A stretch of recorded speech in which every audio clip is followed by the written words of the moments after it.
Hello বন্ধুরা, আমার চ্যানেলে আপনাদের সবাইকে স্বাগত জানাই। আজ উইকেন্ড, তাই জন্য সকাল সকাল উঠে পড়ে আমরা দুজনই ঘর পরিষ্কার করার কাজে লেগে পড়েছি। আমি মাঝে মাঝে ঘর ঝাড়ু দিয়ে দিই, বাট মোছা সেভাবে হয় না। এখনও প্রায় 4-5 পেটি মাল বাইরে পড়ে আছে। আমাদের তো এখনও ফার্নিচারগুলো ডেলিভারি হয়নি, তাই জন্য আমরা সেই জিনিসপত্রগুলোকে ঠিকঠাক জায়গায় রাখতে পারিনি। লিভিং রুমের একটা ধারে আমরা সেই মালগুলোকে এখন স্তূপাকারে জমিয়ে রেখে দিয়েছি। এই উইকেই আমাদের মালগুলো আসার কথা আছে। দেখা যাক, আসলে তারপরই পুরো বাইরের এই ড্রয়িং ডাইনিংটাকে আমরা পরিষ্কার পরিচ্ছন্ন করতে পারবো।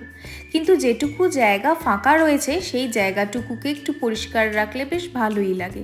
তাই জন্য আমি আজকে ঝাড় দেওয়া শুরু করেছিলাম, আর ওকে বলছিলাম যে জায়গাটা ঝাড় দেওয়া হয়ে যাচ্ছে সেই জায়গাটা তুমি মুছে দাও। কলকাতায় থাকাকালীন একটা কাজও নিজের হাতে করে করতাম না।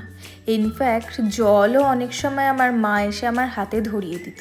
কিন্তু এদেশে আসার পরই আমি সব কাজ শিখেছি।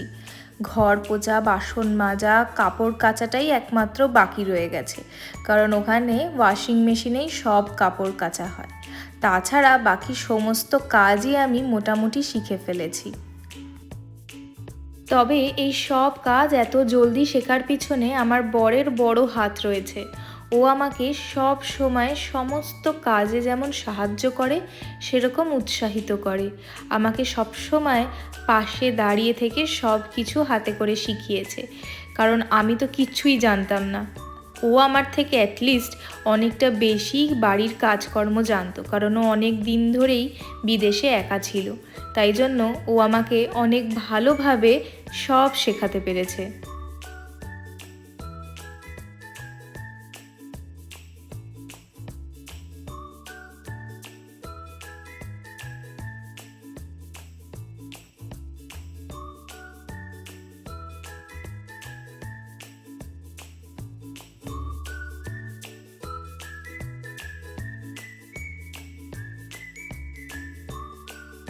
অনেকটা বেলা হয়ে গেছিল। অল্প একটু ফল খেয়ে নিয়েছিলাম ব্রেকফাস্টে, তারপর থেকে ঘর পরিষ্কার করতে করতেই দুপুর বেজে গেছে। কিচ্ছু খাওয়া হয়নি, ইনফ্যাক্ট রান্নাও করা হয়নি। তাই জন্য ওকে বললাম ড্রয়িং ডাইনিংটা ক্লিন করা হয়ে গেলেই আমি রান্না চাপিয়ে দেব। আজকে ইচ্ছা ছিল একটু ঝাল ঝাল করে চিলি চিকেন বানানোর। তাই জন্য আমি প্রথমেই তাড়াতাড়ি সব রকমের ক্যাপসিকাম, পেঁয়াজগুলোকে কেটে ফেললাম।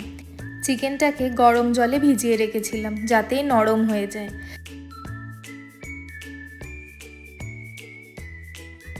এরপর চিকেনগুলোকে গরম জল থেকে তুলে নিয়ে চিলি চিকেনে যেরকম ছোট ছোট চিকেনের পিস করতে হয় সেরকম করে কেটে নিলাম।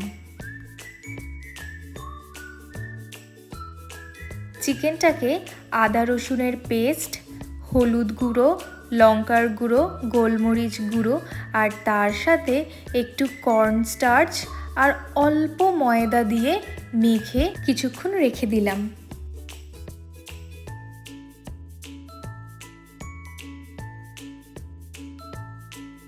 প্রথমেই কড়াইতে একটু ভেজিটেবল অয়েল দিয়ে দিয়েছি। তেলটা যতক্ষণে গরম হলো তারপরেই আমি চিকেনের পিসগুলোকে ছেড়ে দিলাম একটু হালকা ফ্রাই করে নেবার জন্য। আমি একসাথে সব চিকেনগুলোকে ছেড়ে দিইনি, ব্যাচ ব্যাচ করে চিকেনগুলো ছাড়ছিলাম যাতে বাইরের দিকটা বেশ ক্রাঞ্চি টাইপের হয়।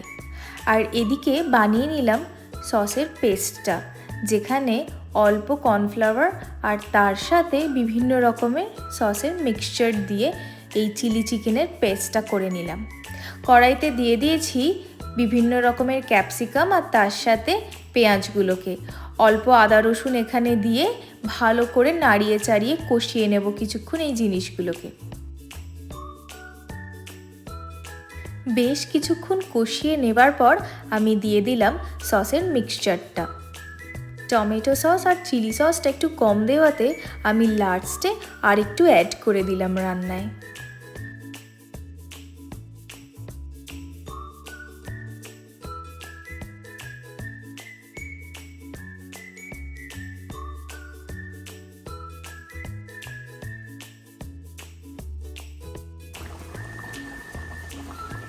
চিলি চিকেন বানানো হয়ে গেছে।